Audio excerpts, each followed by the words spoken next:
अस्सलाम वालेकुम, आप देख रहे हैं प्रोग्राम खबर ये है। मैं हूं शाज़िया अकरम। प्रोग्राम में मेरे साथ हैं समी इब्राहिम, सईद काजी और टेलीफोन लाइन पर इस्लामाबाद से हमारे साथ होंगे हमारे नुमाइंदे मोहम्मद कामरान। सबसे पहले हम बात करेंगे कि बार बार पाकिस्तान के एहतजाज के बावजूद अमरीकी ड्रोन हमलों का सिलसिला जारी है। कल भी जनूबी और शुमाली वज़ीरिस्तान में 2 ड्रोन हमले हुए, 17 अफराद इसमें जाँ बहक हो गए। अमरीका जो कि दहशत गर्दी से निपटने के बहुत बड़े बड़े दावे करता है, किसी मुल्क के अंदर बगैर इजाज़त के उसकी फ़ज़ाई हदूद में दाखिल होकर इस तरह के हमले करना, क्या ये खुल्लम खुला दहशत गर्दी नहीं है? आखिर ये ड्रोन हमलों का सिलसिला कब और कैसे रुकेगा, इस पर बात करेंगे। साथ ही आज हम बात करेंगे मेहरान बैंक स्कैंडल जब से शुरू हुआ है और रोज़ाना नए नए इंकशाफात सामने आ रहे हैं। मुस्लिम लीग नून कहती है कि इस स्कैंडल को गो ज़रदारी गो तहरीक ख़त्म करने के लिए शुरू किया गया है, ये उनके खिलाफ एक साजिश है। जबकि पाकिस्तान पीपल्स पार्टी ये कहती है कि मुस्लिम लीग नून की जो क़यादत है बेनकाब हो गई है। सवाल तो ये है कि अगर ये स्कैंडल सच पर मबनी है तो जिन सियासतदानों में रुकूम तकसीम की गई उन्हें सज़ा होगी या नहीं, क्योंकि रहमान मलिक साहब भी बड़े बड़े सबूत अपने पास छुपा कर बैठे हैं। अगर वो सबूत लेकर अदालत में पेश हो गए तो तस्वीर का दूसरा रुख क्या होगा, इस पर बात करेंगे। साथ ही हम बात करेंगे पसंद की शादी क्या जुर्म है। हम 21वीं सदी में दाखिल तो हो गए, लेकिन हमारी सोसाइटी कन्फ्यूजन का शिकार है। हम तक ये तय नहीं कर पाए अभी तक कि क्या पसंद की शादी करनी चाहिए या नहीं करनी चाहिए। कल लाहौर हाई कोर्ट में जो कुछ हुआ इसके मनाजिर हम आपको दिखाएंगे कि क्या सबके सामने अपना तमाशा इस तरह बनाना चाहिए। इसके अलावा और बहुत सी खबरें आपके साथ शेयर करेंगे हम एक ब्रेक के बाद।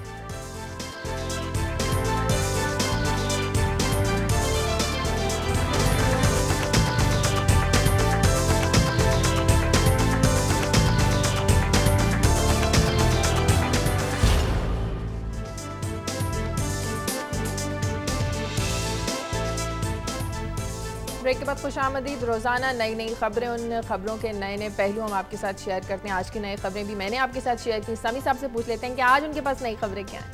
शाजिया, आपने ड्रोन हमलों की बात की जिसका बराह रास्त ताल्लुक है दहशत गर्दी के ख़िलाफ़ जंग से और अफ़गानिस्तान की सूरत हाल से। आज ये बात करेंगे कि गुज़श्ता चंद हफ़्तों में जो अफ़गानिस्तान में वाक़यात हुए हैं, जिनमें कुरान शरीफ को जलाया जाना, इसके अलावा लाशों की बेहुरमती के वाक़यात हुए, फिर वो एक सिविलियन ने मैसेकर किया, कि इन सारे वाक़यात ने किस तरह से इम्पेक्ट किया है अफ़गान सोसाइटी को, और अब जो मफाहमती अमल था उस पर इसके क्या असरात हैं और उसका क्या मुस्तकबिल हमें नज़र आ रहा है, इस पर बात करेंगे। इसके अलावा रहमान मलिक साहब जो हमारे वज़ीर दाखिला हैं, उन्होंने एक बयान दिया है कि गवर्नमेंट एक समरी भेज रही है उनकी वजारत प्राइम मिनिस्टर को, जिसके तहत पाकिस्तान में जो मोबाइल फ़ोन हैं उनको पुलिस को ये इख्तियार दिया जाएगा कि वो उनको टैप कर सके और सारे का सारा जो डाटा है उस तक पुलिस की एक्सेस दी जाएगी, सब लोगों की। तो इस पर बात करेंगे कि क्या जो एक प्राइवेसी राइट है उसका क्या बनेगा और क्या हुकूमत ये करते वक्त उन तमाम चीज़ों का बंदोबस्त कर रही है, उस एहतियात को मद्देनज़र रख रही है जिससे इसका मिसयूज़ ना हो। और फिर आखिर में जिक्र करेंगे चाइना का, जिसमें पीपल्स नेशनल कांग्रेस का इजलास अब अपने इख्तिताम को पहुँच रहा है। इस हवाले से बात करेंगे कि चाइना का मुस्तकबिल में इस खित्ते में क्या रोल उन्होंने तय किया है, किस तरह वो रीजनल अलायंसेस की बात कर रहे हैं। सईद काजी साहब। शाजिया, कल जो सुप्रीम कोर्ट ने जिक्र किया एक ख़ास अंदाज में, जो मुनज़्ज़म तबाही हो रही है हमारे असासों की, PIA की, उसके बाद स्टील मिल्स है और इस तरह के इदारे हैं, उस हवाले से तो ये ख़बरें आ चुकी हैं। मगर मैं इसको जोड़ दूँगा कि इस नौ की मैशत को इस अंदाज में चलाने से हमें क्या करना पड़ रहा है। मसलन एक साल में हमने कितने कर्ज़ों का बोझ लाद लिया उस इकनॉमिक मिसमैनेजमेंट की वजह से। इसके साथ जुड़ी हुई एक और ख़बर भी है, और वो FBR जो हमारा है उसने हमें एक फ़िगर दी है कि हम 58% तक जो हमारा टैक्स का गैप है, ये कितने 100 अरब रुपया बनता है, इस पर हम बात करेंगे। और अलावा ये इसलिए कि ये जो बाकी के मसाइल हैं, ये जो हमें ख़बरें आती हैं, जिस तरह मुबस्सर ने हमें फ़ोन किया था, इसकी ज़रूरत नहीं है अगर ये मिसमैनेजमेंट ना हो। इस एंगल से बात करेंगे। और फिर एक सिक्योरिटी गार्ड, आप जानती हैं कि उसको मार दिया पुलिस ने, उसकी पोस्टमार्टम रिपोर्ट आई है जिससे कन्फर्म हुआ है उस पर जो तशद्दुद हुआ है। और फिर ये जो ड्रोन हमलों की आपने बात की, इस हवाले से एक हलचल है। एक सीरियस इंतबा 9 मार्च को किया था शहरी रहमान ने, और फिर 19 को यहाँ पार्लियामेंट का गालबन इजलास होना है, जिसमें पहली बार ये लगता है कि पाकिस्तान ने संजीदगी से ये मौक़िफ़ इख्तियार किया है कि हम इन्हें गिरा भी सकते हैं। ये खबर छपी है वहाँ के एक मैगजीन में, इस पे हम बात करें। सही। इस्लामाबाद चलते हैं अपने नुमाइंदे मोहम्मद कामरान के पास। कामरान, इस्लामाबाद में एक बहुत ही अहम हेयरिंग है मेहरान बैंक स्कैंडल। आज की ताज़ा तरीन लेटेस्ट अपडेट्स क्या हैं? आज अदालत में कौन कौन पेश होगा? जी शाजिया, ये 29 फरवरी को करीबन 13 साल बाद इस केस की दोबारा समाअत शुरू हुई थी और आज इसकी तीसरी समाअत होगी, इसके जिसमें कि चीफ जस्टिस की सरबराही में 3 रुकनी बेंच इसकी समाअत करेगा और इसमें तमाम जो किरदार हैं जिसमें कि यूनुस हबीब और इसके अलावा असलम बेग, असद दुरानी, ये तमाम के तमाम किरदार गुज़िश्ता समातों में भी अदालत में मौजूद रहे और आज भी इम्कानी तौर पर ये पेश होंगे। असगर खान जो इस केस के मेन पटिशनर हैं, दरख्वास्त गुजार हैं, वो खुद हर समात पर पेश होते रहे हैं, आज भी यकीनी तौर पर आएंगे। उनकी नुमाइंदगी सलमान अकरम राजा कर रहे हैं रोस्टरम पर।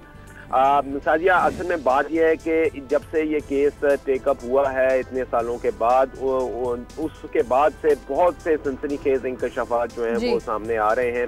खासतौर पर नून लीग की और पीपल्स पार्टी की जो क़यादत है वो इसमें इन्वॉल्व पाई जा रही है। नून लीग का ये कहना था कि हम इसको ये हमारे खिलाफ साजिश के तौर पर ये केस उठाया जा रहा है, लेकिन नून लीग इस पर क्या कामरान ये बताएं कि आज होगा क्या कामरान, आज की क्या प्रोसीडिंग्स हैं? देखिए समी साहब, ये गुज़िश्ता समाअत पर ये हुआ था कि ये इनको मौका दिया गया था इन तमाम फरीकैन को कि आप जवाबुल जवाब जो है, जो एफिडेविट आए हैं इसमें, असद दुरानी का एफिडेविट है, इसी तरह असलम बेग का लास्ट टाइम जो बयान हल्फी उन्होंने जमा करा दिया था जिस पर उन्हें माफी भी मांगनी पड़ी थी, कुछ तौहीन आमेज़ ज़बान इस्तेमाल की थी, उस पर जवाबुल जवाब जो है वो तलब किए थे कि फरीकैन से पूछा गया था कि आप ये बताइए आपका इनका क्या मौक़िफ़ है। यूनुस हबीब अपने मौक़िफ़ पर कायम है, असगर खान अपने मौक़िफ़ पर कायम है, असद दुरानी ने भी दे दिया, लेकिन असलम बेग जो है वो इन तमाम चीज़ों से इनकारी हैं। उनका ये कहना था कि ये यूनुस हबीब कतन तौर पर झूठ बोल रहे हैं, इनका क्रॉस एग्जामिनेशन होना चाहिए।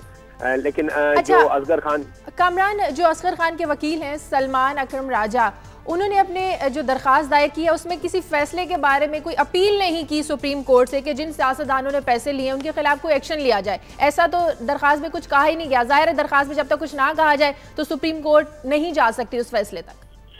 जी आप सही कह रही हैं, उनकी जो प्रेयर है वो तो यही है कि जी इसकी तहकीकात की जाए, इनको मंजर आम पर लाया जाए। अब मंजर आम पर तो ये आ गए हैं। देखिए बिल्कुल, असगर खान का मेन आर्गूमेंट ये है, उन्होंने 2 चीजें मांगी हैं। उन्होंने एक ये कहा है कि ISI का जो पॉलिटिकल सेल है उसको खत्म किया जाए, फौज की सियासत में कतई तौर पर कोई मुदाखलत नहीं होनी चाहिए। ये तो बड़ी कॉमन सी बात है, ये तो हर कोई जानता है। नहीं, दूसरा आप बता रहे थे, दूसरी क्या प्रेयर है उनकी? खान दूसरी प्रेयर उनकी ये है कि यूनुस हबीब को क्रॉस एग्जामिन किया जाए, उन पर जिरा की जाए। उसकी वजह यह है कि यूनुस हबीब ने जो इतने बड़े बड़े इंकशाफात कर दिए हैं, इतने ज्यादा नाम उन्होंने ले दिए हैं, तो इसका एक एफिडेविट के अलावा उनके पास क्या सबूत है, कौन सी रसीदें हैं जो उन्होंने दी हैं और उस पे उनकी जो है वो उसको सबूत के तौर पर इस्तेमाल करेंगे। इसीलिए वो जिरा का हक मांग रहे हैं सलमान अकरम राजा असगर खान की जानिब से कि यूनुस हबीब पर जिरा की जाए, कि वो बताएं कि आखिर ये जो जितने भी इल्जामात उन्होंने लगाए हैं इसका उनके पास क्या सबूत है। अच्छा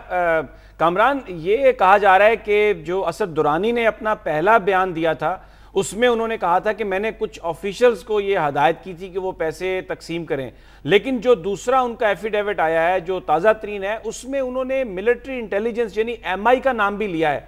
तो क्या ये जो फ़र्क है बयान में, इससे MI जो है बतौर इंस्टीट्यूशन अब स्क्रूटनी उसकी सुप्रीम कोर्ट करेगी? जी समी साहब, खास तौर पर उन चीफ जस्टिस इफ्तिखार मोहम्मद चौधरी ने यह जिक्र किया था। उन्होंने कहा कि अब असद दुरानी ने अपने बयान हल्फी में एक नई एजेंसी का जिक्र कर दिया है। लेकिन समी साहब, मैं ये बताता चलूं कि ये भी डामाडोल सी पोजीशन है असद दुरानी की भी। उसकी वजह यह है कि इससे पहले वो कहते रहे कि ISI के एहलकारों ने ये काम किया और उनकी वसातत से ये पैसे तकसीम हुए, लेकिन साथ ही साथ वो ये भी कहते हैं कि ये उन्होंने एक फर्द की हैसियत से किया है, इसमें ISI मुलव्वस नहीं है, ISI का कोई किरदार नहीं है। तो ये बड़ी दोगली सी स्टेटमेंट नजर आती है। अच्छा, इसमें ये बताइए कि जो आपने सबूतों की बात की थी, क्या अदालत रहमान मलिक साहब को बुला सकती है? क्योंकि उन्होंने बड़ा ये जोरों शोर से दावा किया कि हमारे पास सारे सबूत हैं कि पैसे कहाँ गए, किस अकाउंट में गए, तो ये भी मुमकिन है? जी देखिए, ये इन पर इल्जाम है। असद दुरानी ने खास तौर पर नाम लिया था रहमान मलिक का कि जब वो जर्मनी में असद दुरानी सफीर थे तो रहमान मलिक ने 2 बार जर्मनी में आकर इसी इशू पर, पैसों के इशू पर आकर उनसे मुलाकातें की थी। तो ये बराह रास्त मुलव्वस हो रहे हैं रहमान मलिक। अगर अदालत चाहेगी तो यकीनी तौर पर इन्हें बुला भी सकती है, और हो सकता है कि रहमान मलिक ने जो इतनी बड़ी स्टेटमेंट दे दी है कि उनके पास बहुत से राज हैं और वो अदालत की मामनत के लिए तैयार हैं, अदालत उन्हें बुलाएगी तो वो जाएंगे, तो अदालत को तो इख्तियार है, अगर वो चाहे तो उनको बुला सकती है। सही, बहुत शुक्रिया कामरान। अगर रहमान मलिक अदालत में पेश हो जाते हैं बड़े बड़े सबूतों के साथ, समी साहब जिस तरह वो कह रहे हैं, तो इस केस का क्या बनेगा? फिर तो वाकई सज़ा देना बनता है सुप्रीम कोर्ट का, फिर तो सज़ा होगी। शाजिया, ये जो मेहरान बैंक स्कैंडल है, ये अगर हम इसको देखें तो जो मोहतरमा बेनज़ीर भुट्टो और नवाज शरीफ साहब के दरमियान जो चार्टर ऑफ डेमोक्रेसी हुआ था ना, वो दर हकीकत इसीलिए किया गया था कि माजी में दोनों पार्टीज़ के रहनुमा ऐसी साजिशों में, ऐसी कोशिशों में शरीक रहे थे जिनसे जो जमहूरी तौर पर इलेक्टेड गवर्नमेंट्स थी उनको ख़त्म करने का मामला लिया गया था। तो वो उसमें उन्होंने ये कहा था कि हम दोनों एक दूसरे को माफ़ करते हैं और आइंदा हम जो भी किसी गवर्नमेंट का मैंडेट होगा, यानी पार्टी जो जीतेगी इलेक्शन, उसको पूरा करने देंगे टेन्योर, उसको काम पूरा करने देंगे और एक रिस्पॉन्सिबल अपोजिशन का किरदार अदा करेगी जो पार्टी हुकूमत से बाहर होगी। लेकिन हुआ क्या? अब आप देख लें, हम 90 की दिहाई में चले गए। दो बड़ी जमातें जो हैं, पीपल्स पार्टी और मुस्लिम लीग नून, एक दूसरे को इल्ज़ामात लगा रही हैं और एक दूसरे के खिलाफ वो बयानात का सिलसिला जारी है और उसकी बुनियाद वही चीज़ें हैं। यानी आप देख लें IGI की गवर्नमेंट बनना, फिर मुस्लिम लीग नून की जानिब से ये कि जी आप 93 के इलेक्शन में यूनुस हबीब ने इनको पैसे दिए थे। तो वो जो एक हम समझ रहे थे कि ये सियासतदान मैच्योर हो गए हैं और अब आगे चलकर शायद पहले यूनुस हबीब ने नून को पैसे दिए PP के खिलाफ, फिर 93 में दिए PP को नून के खिलाफ। वही बातें पुरानी जो एक साजिशें थी, उसी की बात हमें, उसी की बाज़गश्त हमें सुनाई दे रही है, जिससे जो असल मसला था सियासतदानों का, जिसकी वजह से चार्टर डेमोक्रेसी किया गया था कि शायद आवाम के लिए कुछ किया जाए, अब उससे फिर तवज्जो हटा के उन्हीं नॉन इश्यूज की जानिब जा रहे हैं। समी साहब, ये बड़ी अच्छी बात है, इन्होंने एक दूसरे को माफ़ कर दिया। ये कौन होते हैं एक दूसरे को माफ़ करने वाले? इसमें सिर्फ ये स्टेक होल्डर हैं, अवाम नहीं है। लोग नहीं, ये जो मर्जी जुर्म करें, ये जराइम करें, एक दिन आके बैठ जाएं और कहें जी मैंने आपको माफ़ किया, उसने कहा जी मैंने आपको माफ़ कर दिया, अब नए सिर से फिर लूट मार का धंधा शुरू कर देते हैं। People are sitting there is a constitution of Pakistan. एक आइन, एक कापी पड़ी हुई है, या तो उसे उठा के परे फेंक दें, या ये जो आपने 2 नंबर धंधे जारी हैं, क्योंकि अगर इसमें क्या होगा, आपकी सजा होगी, देख लेंगे कौन सी सजा होती है। आज तक कोई सजा हुई है? कोई सजा जजा नहीं होनी। बात यह है कि इस वक्त पॉलिटिकल एलीट जो जिस तरफ ये इशारा कह रहे हैं, कहते हैं आराम से बैठे, दस्तरखान लगा हुआ है, आप भी खाएं हम भी खाएं, आराम से चलें और माजी को हम माफ़ कर दें। ऐसी बात नहीं है। अगर सुप्रीम कोर्ट कोई मीनिंगफुल, वो एक इदारा है, उसके अपने मुनासिब है, मगर हम ये राय रखते हैं और समझते हैं कि अगर कोई मीनिंगफुल उसका नतीजा नहीं निकलता, अगर आप किसी आदमी को सजा ही नहीं देते, इसके बाद फिर एस्टैब्लिशमेंट आएगी, फिर मैंडेट चोरी किया जाएगा, फिर पैसे तकसीम होंगे और ये सिलसिला चलता रहेगा और एक दूसरे एक, यानी अच्छा, काजी साहब, आप ये क्या बात है, माफ कर दिया जी? वो कोई आइन लिखा गया था, वो जो क्या जिसका जिक्र किया इन्होंने, क्या वो चार्टर ऑफ डेमोक्रेसी, वो क्या था? पीस ऑफ पेपर, 5 बंदों ने बैठ के लिखा, उनकी अपनी क्रेडिबिलिटी क्या थी? मुराद ये है कि ये कैसे एक दूसरे को माफ कर सकते हैं? काजी साहब, वो 5 बंदे जो थे वो पाकिस्तान की 2 बड़ी पॉलिटिकल पार्टीज को रिप्रेजेंट करते थे। तो ये तमाम पॉलिटिकल पार्टीज अबव हैं, कानून से अबव हैं, आइन इनके नीचे आता है, आइन सबसर्विएंट है। अगर किसी ने जुर्म किया है एक रियासत में, तो क्या प्राइम मिनिस्टर के लिए और कानून है, आम आदमी के लिए और कानून है? तो ये मैं बस वही बात होगी ना, तुम मेरा राज रखो, मैं तुम्हारा राज रखूं। अच्छा, इस मौके पे इस तरह का स्कैंडल सामने लेके आना, बड़े बड़े सबूतों की बात करना, मुस्लिम लीग नून की वाकई जो गोजरदारी गो तहरीक है, जल्द इलेक्शन करवाना, इसको दबाना, ये सारी साजिश भी हो सकती है अगर दूसरा रुख देखें तस्वीर का। तो शाजिया, ये काजी साहब हमेशा गुफ्तगू करते रहते हैं, आज ना जाने किस सिमत चल पड़े हैं। हमेशा ये कहते रहते हैं कि ये नॉन इश्यूज़ हैं, मेमो हुआ, असलम बेग आया गया, इससे कुछ फ़र्क नहीं पड़ेगा। बात यह है कि इस वक्त जो पाकिस्तान की इक्तसादी सूरत हाल है, जो पाकिस्तान के अवाम जिस आग से गुजर रहे हैं, ज़रूरी ये है कि फोकस किया जाए कि लोगों को रिलीफ मिले। अब आप अखबारात उठा के देख लें, वहाँ पर कोई आज के अखबारात उठा के देख लें, आपको सारे का सारा यही नज़र आ रहा होगा कि जी यूनुस हबीब ने ये कह दिया, इतने सियासतदान ने ये पैसे ले लिए। ये कहीं नहीं लिखा हुआ कि वो जो इंजीनियरिंग यूनिवर्सिटी की दीवार गिरने से जो बच्चा मरा है वो किस खानदान का चश्मो चराग था, क्या ख्वाब थे उसके, तो उसके बाप। तो मीडिया का रोल क्या हुआ फिर इसमें? नहीं, मीडिया का रोल अपनी जगह पर मौजूद है, लेकिन इत्तेफाक करता हूं कि ये नॉन इश्यूज हैं और ये रहेंगे जब तक सजा व जजा नहीं होती। मेमो आया, गायब हो गया, क्या हुआ? हकानी साहब बाहर बैठे हुए हैं, जाके एक शेडी सकते। अच्छा, फिर आप किसको बात यह है कि इशू उस वक्त तक नॉन इशू रहता है जब तक आप उसे मीडिया को कंज्यूम करने के लिए फेंकते हैं, लोगों की तवज्जो बढ़ाने के लिए, असल मसाइल से तवज्जो हटाने के लिए फिर एक नया स्कैंडल। पिछला स्कैंडल अभी खत्म नहीं होता, कोई उसका रेजोल्यूशन नहीं होता, वो इसी तरीके आहिस्ता आहिस्ता वो मादूम और गायब हो जाता है तारीख के और आंख में। उसके बाद एक नए खेल। या तो आप कोई मीनिंगफुली आप रिस्पॉन्सिबिलिटी फिक्स करें कि भाई ये असद दुरानी साहब ने किया, असलम बेग साहब ने की, इतनी जान हो रियासत में, इतनी जान और ताकत हो उन इदारों में कि हमें रोज खबरों की हेडलाइनें ना दें, हमें फैसले दें। हमें कोई मीनिंगफुल बात बताएं, या फिर ये आज स्कैंडल खत्म होगा, कल हम एक और प्रोग्राम। अच्छा, अब अगर इजाजत दें मुझे, आप रिक्वेस्ट कर दें कि फैसला दे दिया जाए। अब आप रिक्वेस्ट कर दें डायरेक्ट। जी हजूर, अगर इजाजत दें तो मैं बोलता हूँ, आप ही बोल रहे। अब ये तौबा का जो अमल था वो तो 2007 में हुआ, जब चीफ जस्टिस साहब ने परवेज मुशर्रफ साहब को कहा कि नहीं मैं इस्तीफा नहीं दूंगा, तब तौबा का अमल शुरू हुआ और सब लोग नेक पाक हो गए। अब मेरा सवाल इनसे ये है, आप ये कहते हैं कि जी सजा जजा होनी चाहिए, और भाई सजा जजा कौन देगा? सजा जजा देने वाले खुद तो उस टाइम पे ये सारा जो सिलसिला है सारा इन्वॉल्व था, फौजी, अदालतें, सियासतदान, ब्यूरोक्रेट सब इन्वॉल्व थे। अब आप किसकी सजा किससे लेंगे? ये बड़ा अच्छा फैसला कर दिया। ज़ियाउल हक भी यही कहता था, मैं तो अल्लाह को जवाब दूं। अगले इसका मतलब ये है कि आपने एक फिक्रे में सारे इदारे फारग कर दिए। अब इसका मतलब है चूंकि कोई सजा जजा देने वाला मौजूद नहीं है, लिहाजा सारा खेल यहीं रहने दें।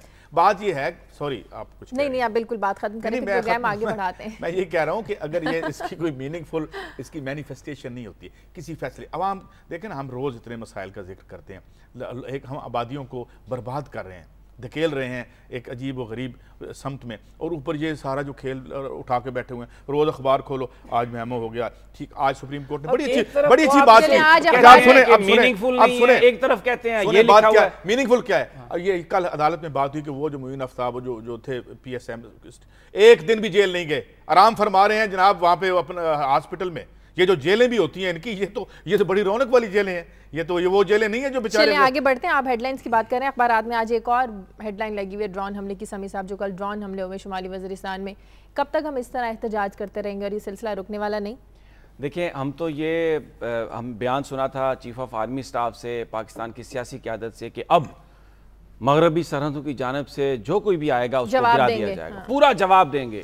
फिर यह खबर आई कि हदायत जारी कर दी गई हैं, अब किसी को पूछने की भी जरूरत नहीं है। अगर किसी को गन लगा के बैठा है फौजी, उसको फजा में कोई चीज नजर आई है तो उसको अब किसी इजाजत की जरूरत नहीं है, वो उसको गिरा देगा। लेकिन ये क्या हो रहा है, लोग मारे जा रहे हैं, ड्रोन हमले हो रहे हैं। अब काजी साहब ने अपनी खबर में यह बयान फरमाया कि बड़ी संजीदगी से शहरी रहमान साहबा ने कहा है, पता नहीं वो किस संजीदगी से, शायद मुस्कुराए बगैर बात की होगी, या कपड़े इस तरह के पहने होंगे कि बड़ी संजीदा नजर आ रही होंगी।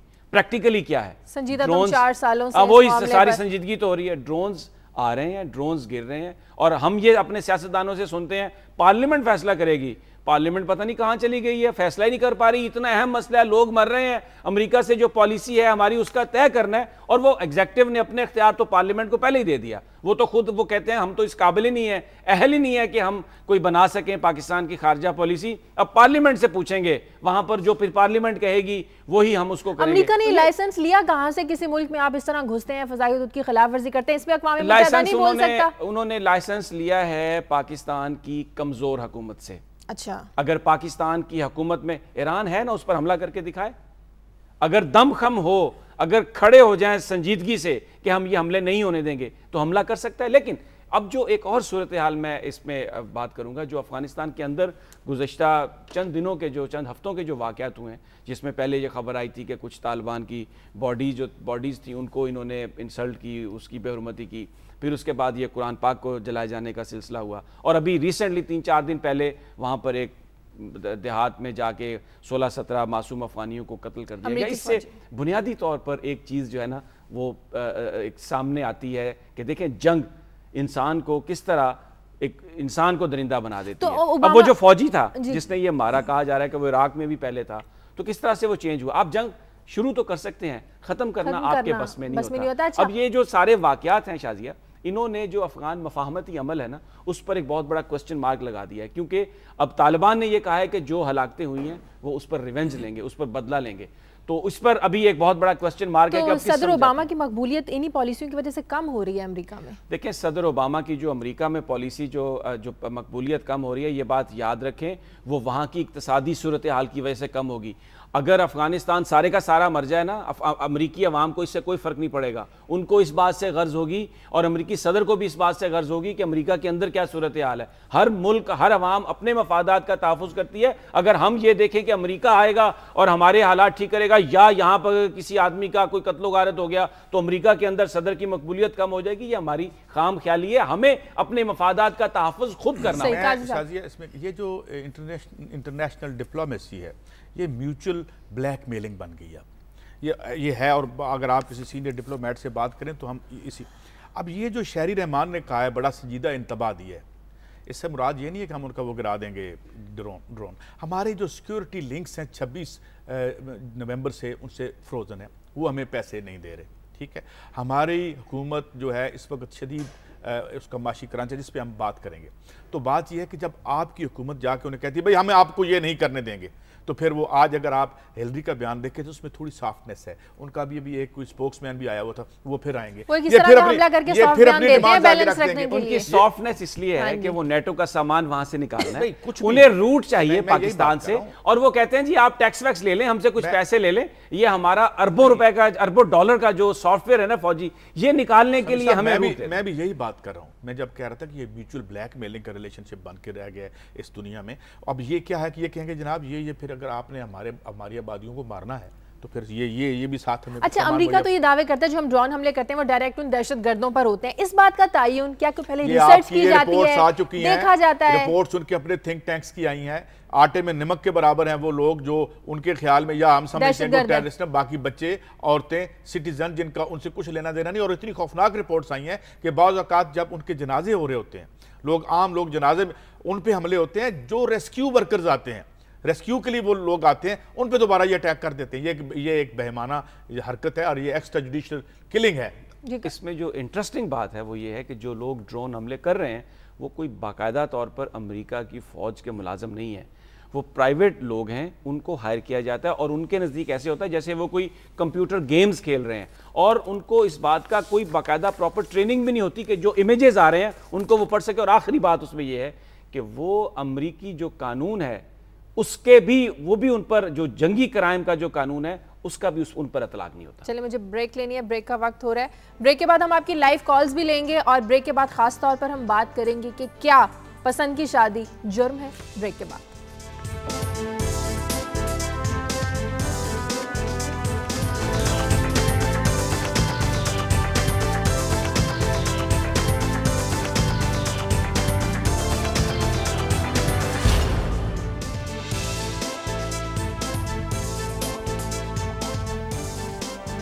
ब्रेक के बाद खुशामदीद। हमारा मुआशरा अभी तक ये तय क्यों नहीं कर पाया कि आया कि पसंद की शादी करनी चाहिए या नहीं करनी चाहिए। कल लाहौर हाई कोर्ट के अहाते में पसंद की शादी करने वाले जोड़े के साथ सारा दिन कल क्या होता रहा, पहले ये आप फुटेज मनाजिर देखिए, फिर इस पर बात करते हैं।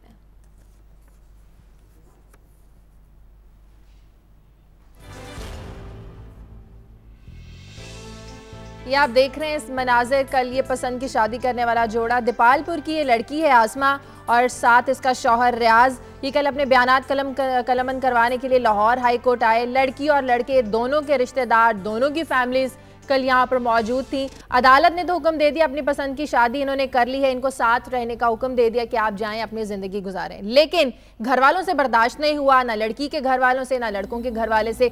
जैसे ही लाहौर हाई कोर्ट के अहाते में अदालत के फैसले के बाद जब ये यहाँ पहुँचे तो लड़की वालों ने लड़के वालों पर और लड़के वालों ने लड़की वालों पर धावा बोल दिया। लड़की के भाई उसको उठाकर ले गए, उस पर तशद्दुद किया, मारा पीटा, और दोनों ख़ानदान सारा दिन पूरी दुनिया के सामने अपना तमाशा इसी तरह बनाते रहे। समी साहब आपने देखी कल ये सारा दिन क्या होता रहा, काजी साहब आपने भी देखा। सबसे पहले तो आप मुझे एक बात का जवाब दे दें, बड़ा ही शॉर्ट, पसंद की शादी करना क्या कोई जुर्म है? नहीं शाजिया, इसकी तो हमारे मज़हब में भी इजाज़त है कि हर बालिग मर्द और औरत को इस बात की इजाज़त दी गई है कि वो अपनी पसंद से शादी करे। और मॉरली हमारे जो पेरेंट्स हैं, नॉर्मली जो घरों में तरीका राइज है हमारे कल्चर में, बच्चों से उनकी रजामंदी ली जाती है।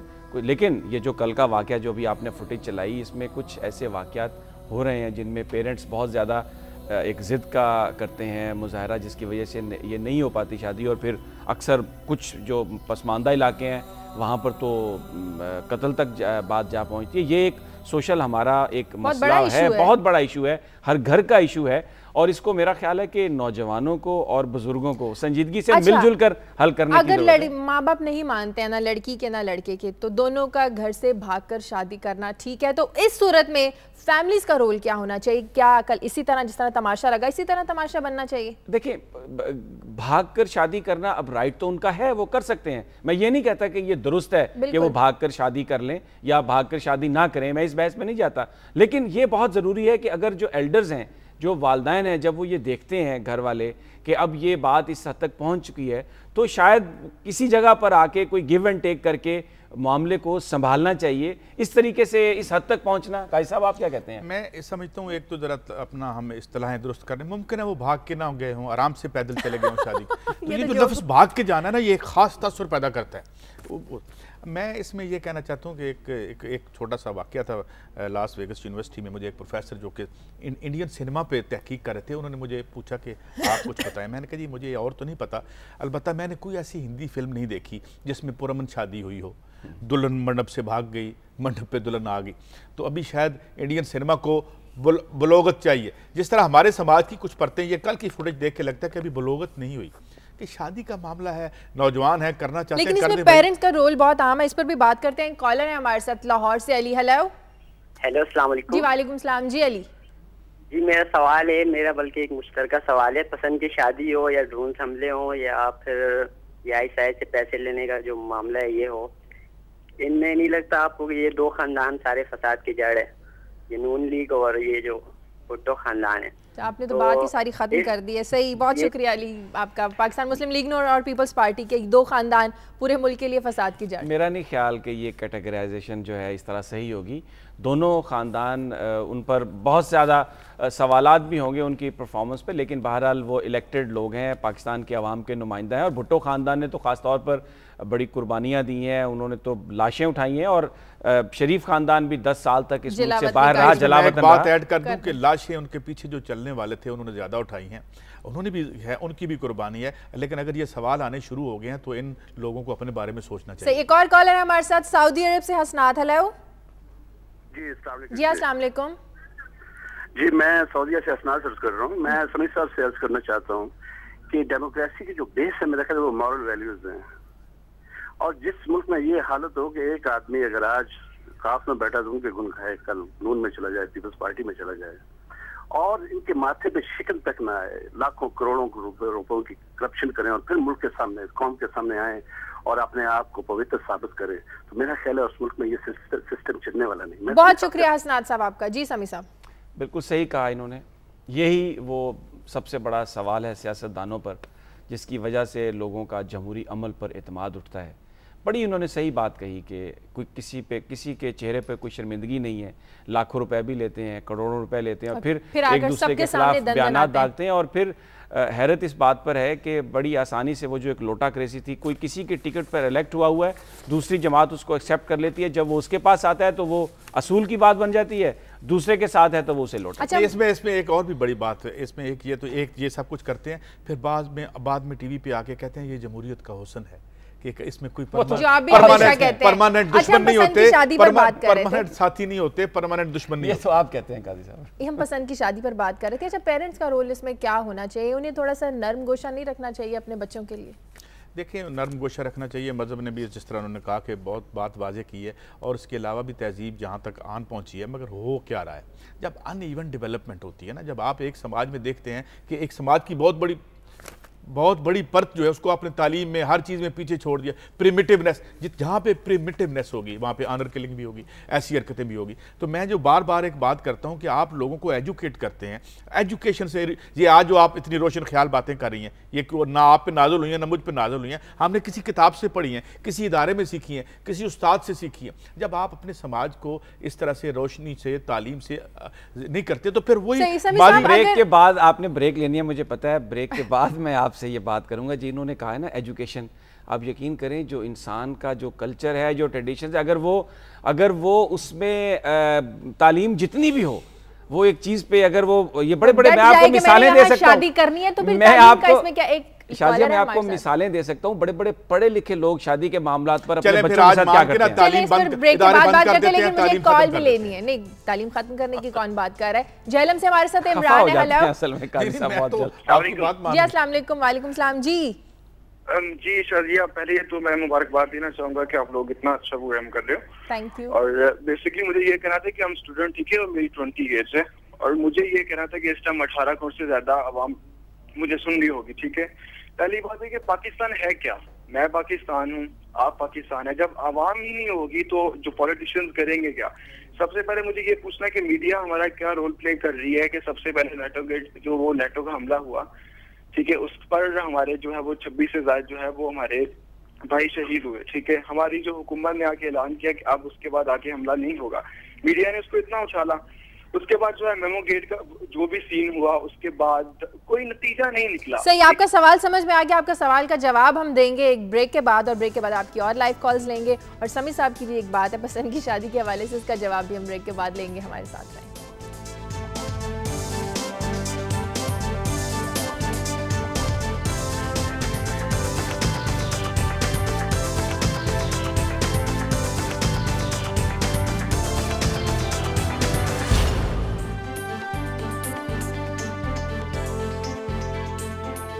ब्रेक के बाद खुशामदीद। ब्रेक से पहले जहलम से कॉल आई थी इमरान की, उनका कहना था इतने सारे इश्यूज हैं लेकिन इनका नतीजा कोई नहीं निकलता।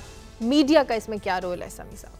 शाजिया, मीडिया का तो बहुत इम्पॉर्टेंट रोल है, और ये जो सारी बातें इन पर जो पब्लिक ओपिनियन बनाई जा रही है, या जो कुछ पहले एक जुल्म एस्टेब्लिशमेंट कर जाती थी, ऑफिशियल्स कर जाते थे, सियासतदान कर जाते थे, उनको अब हाईलाइट इंडिपेंडेंट मीडिया ने किया है। मैं ये नहीं कहता कि बहुत परफेक्टली मीडिया उसको हाईलाइट कर रहा है, कुछ कोताहियाँ भी होंगी, कहीं एग्जेजरेशन भी होगी, लेकिन इसके बावजूद जो एक हमें इस वक्त माशरे में जो एक उम्मीद की किरण नज़र आती है वो मीडिया है। अगरचे बहुत सारी चीज़ें ऐसी हैं जो मीडिया को अभी अपने दुरुस्त करनी है और उस मेच्योरिटी के लेवल तक। एक सवाल में जो बात की नौजवान ने, जिसमें खास उसने एक सवाल ये किया था कि पाकिस्तान क्या है। मीडिया पाकिस्तान है, सियासतदान पाकिस्तान है, पार्लियामेंट की एक बिल्डिंग और उसमें लोग बैठे हुए लोग पाकिस्तान है, या वो 180 मिलियन लोग पाकिस्तान है जिनके टैक्सों से ये सारे कारोबार चल रहे हैं? ये उसका बहुत अहम सवाल था और मैं समझता हूँ वेरी वेरी इंटेलिजेंट क्वेश्चन। और ये अब इसमें क्या है कि जो इस मुल्क में ये सारी दौलत पैदा करते हैं, कौन पैदा करता है? साफी पैदा करता है या कोई? सॉरी, एक कॉलर है। कहाँ मुझे लगता है आपको भी आवाज आ जाती है जब हाँ, मुझे बताया जाता है कि कॉलर है। अच्छा, लंदन से है हमारे साथ इमरान। हेलो, अस्सलाम वालेकुम शाजिया, ठीक है आप? बिल्कुल ठीक ठाक जी। क्या सवाल है आपका इमरान? सवाल ये है कि 10 ओके कि कोई भी लड़की या लड़का जब आपस में शादी करते हैं पेरेंट्स की मर्जी के खिलाफ, तो वो देखो अपनी फैमिली को छोड़ के चली जाती है लड़की, लेकिन इसमें उन पेरेंट्स का क्या कसूर जो 22, 23, 24 साल एक लड़की को पालते हैं, उसको जवान करते हैं, और उसके बाद वो लड़की एक लम्हे के लिए किसी को भी छोड़ के, उनकी फैमिली को छोड़ के बाहर चली जाएगी किसी एक आम इंसान के लिए, एक वो इंसान जिसको वो 2 दिन पहले जानती भी नहीं थी। और दूसरी बात ये कि मैंने खुद लव मैरिज किया और अल्हम्दुलिल्लाह इट्स गोइंग वेरी गुड। और इसमें ये था कि हमने कंप्रोमाइज करके दोनों फैमिलीज ने फुली एक अटेंशन लेके इसको किया सब कुछ। बिल्कुल, बहुत शुक्रिया, बहुत अच्छी बात की इमरान। आपने लव मैरिज करनी चाहिए, अगर कोई किसी से प्यार करता है इसमें कोई बुरी बात नहीं है, कोई जुर्म नहीं है, लेकिन क्या ही अच्छा हो कि दोनों फैमिलीज की मर्जी से अगर ये काम खुश उसलूबी से सरंजाम पा जाए। ये तो बहुत कम जो खुशकिस्मत लोग होते हैं ना, प्यार की शादी करने के लिए खानदान जिनके राजी हो जाते हैं, बड़े खुशकिस्मत। तो ये तो उनमें से चंद खुशकिस्मतों में से। अभी काजी साहब पहले बात कर रहे थे जब इन्होंने ये कहा कि एजुकेशन ही बंद कर दें, बखुदा एजुकेशन बंद करने की मैंने बात नहीं की। मैं ये कह रहा था कि बहुत सारे एजुकेटेड लोग हैं, लेकिन एजुकेशन के बावजूद उनका जो माइंडसेट है, वो जो अपनी पुरानी रवायात है उस पर वो अमल दरामद करते हैं। और हमारे माशरे में ये वाक़यात फैले हुए हैं कि कुछ लोग, चंद हम में से ऐसे हैं जिनका तालीम कुछ नहीं बिगाड़ सकती, कुछ ऐसे लोग हैं, मगर जो मेजॉरिटी है दुनिया में ये तजर्बा बारहा हो चुका है कि आप लोगों को एजुकेट करके, सोसाइटीज़ हैं, स्वीडन है और ममालिक हैं जिन्हें अब वो हम देखते हैं। लेकिन उनकी बात एक और बहुत अच्छी थी कि जो पेरेंट्स को 23-24 साल जो आपको पालते हैं आप उनको छोड़ देते हैं, तो इस बात की क्या गारंटी है कि 23 साल का प्यार आपको नजर नहीं आता? तो लेकिन इस स्कॉलर ने जो असल जो बात की ना, असल जो बात की स्कॉलर ने वो था कंप्रोमाइज। बिल्कुल, कि दोनों खानदानों के दरमियान एक मुआहदा हो गया, कंप्रोमाइज हो गया, उन्होंने इस बात को मान लिया। यही की है, मान लेना चाहिए नौजवानों। इस तरह एक और कॉलर है हमारे साथ कराची से, ख्वाजा अंजुम। हेलो, अस्सलाम वालेकुम जी। वालेकुम सलाम जी। मेरी रिक्वेस्ट है कि मुझे मुकम्मल सुना जाए। मैं ये कहूँगा कि इंसान के 2 वालिद होते हैं, एक के घर वो जन्म लेता है और दूसरा वालिद वो होता है जो उसे जेवर तालीम से आरिस्ता करके सतारों पे कमंदे डालने का फन सिखाता है। जो कुछ सरगोदा में एक साबिक MPA ने किया, एक उस्ताद की टांगें तोड़ दी, उस बंदे के साथ 8 MPA या 8 MNAs हैं। ये हमारे लोग असेंबलियों में बैठे हुए हैं, ये हमारे मुस्तकबिल का फैसला करने वाले हैं।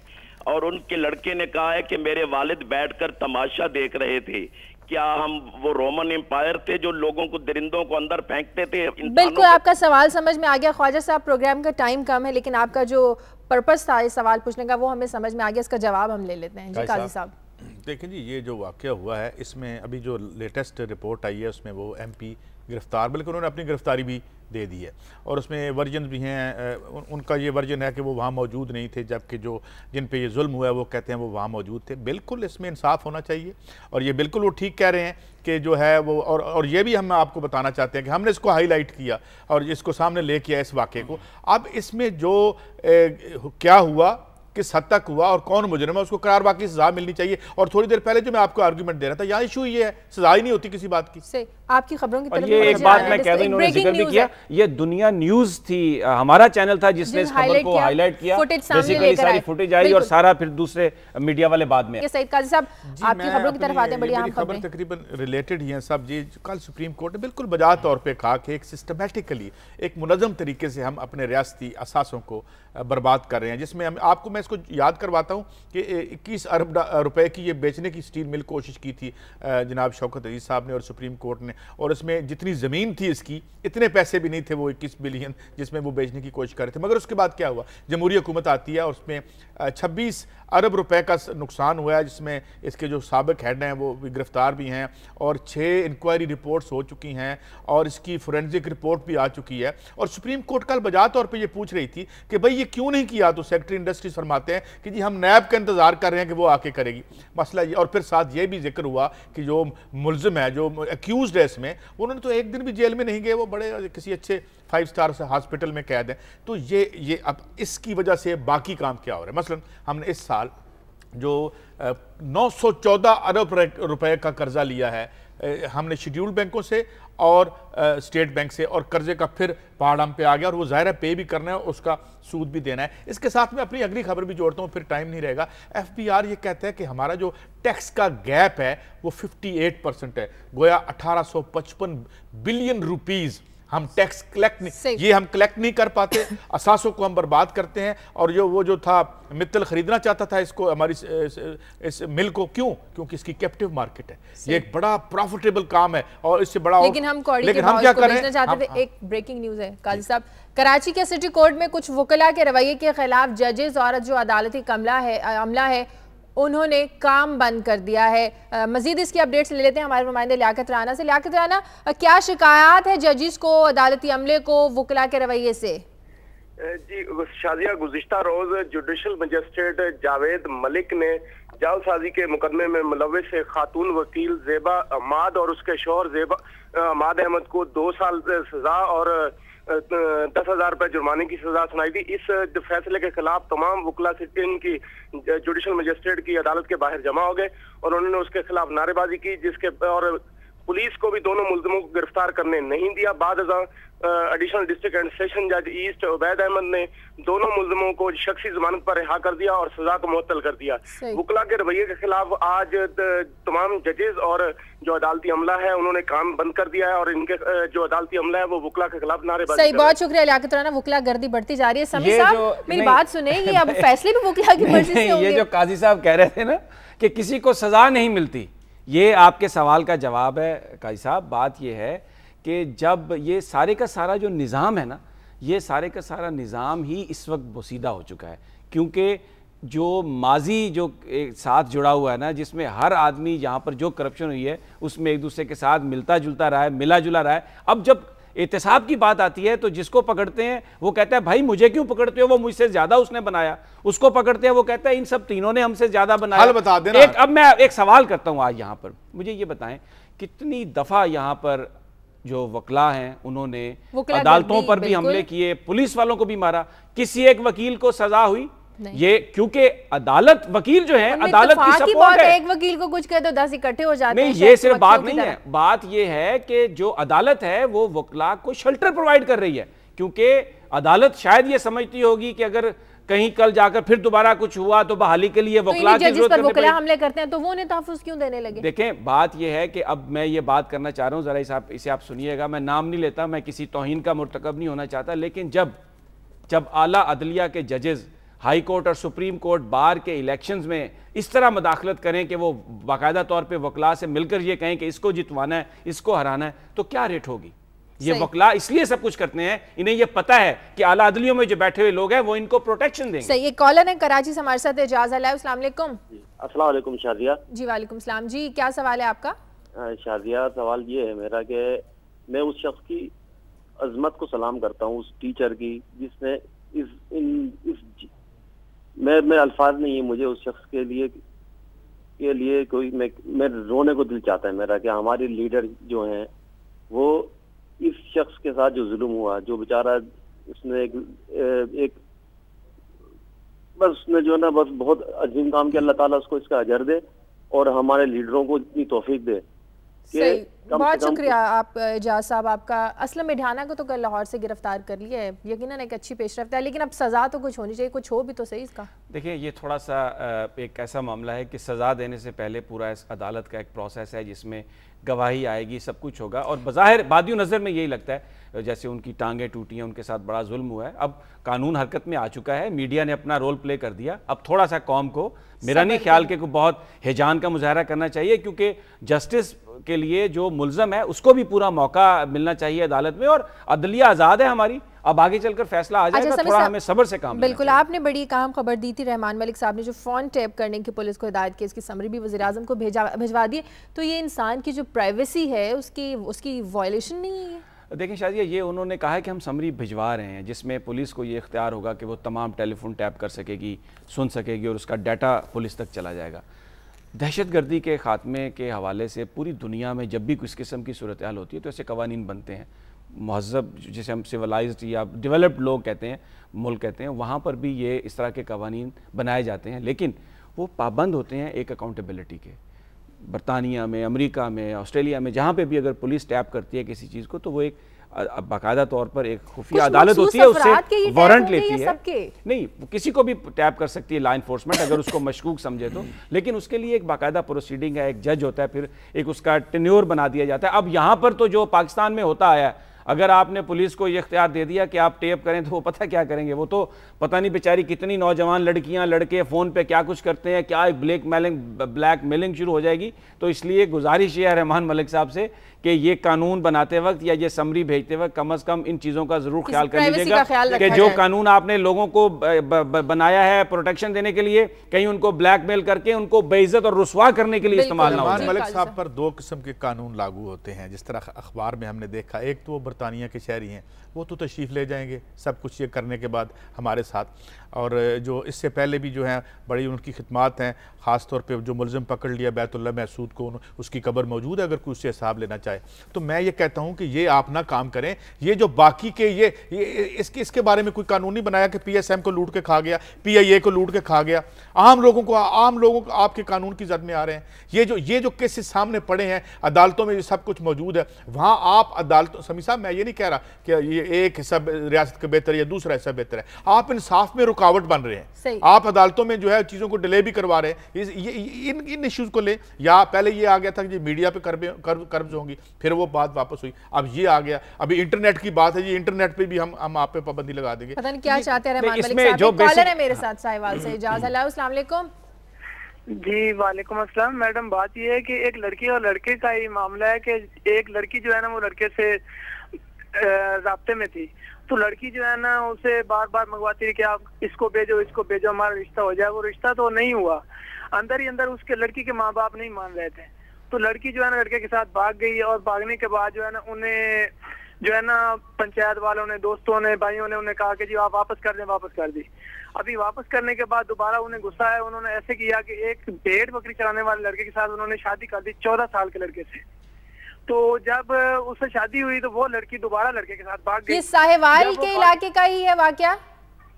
जी साहिवाल से ये दिन तो काफी हो गए हैं, और दोबारा जब वो भागे हैं ना तो ऐसे हुआ कि दोनों पार्टियां जो थी वो असला लेकर बंदे इकट्ठे करके कि जी हम तुझे मार देंगे, ये कर देंगे, वो कर देंगे, आपस में वो झगड़े में हो गए। तो दरअसल बात जो खत्म हुई है ना वो ऐसे हुई है कि गांव वाले जो है पूरे जो पंचायत के लोग थे वो इकट्ठे हुए और उन्होंने ऐसे किया कि दोनों पार्टियों को बिठाकर जो लड़की वाले थे उन्हें छोटे छोटे रिश्ते, यानी कि एक लड़की 5 साल की है, दूसरी 7 साल की है।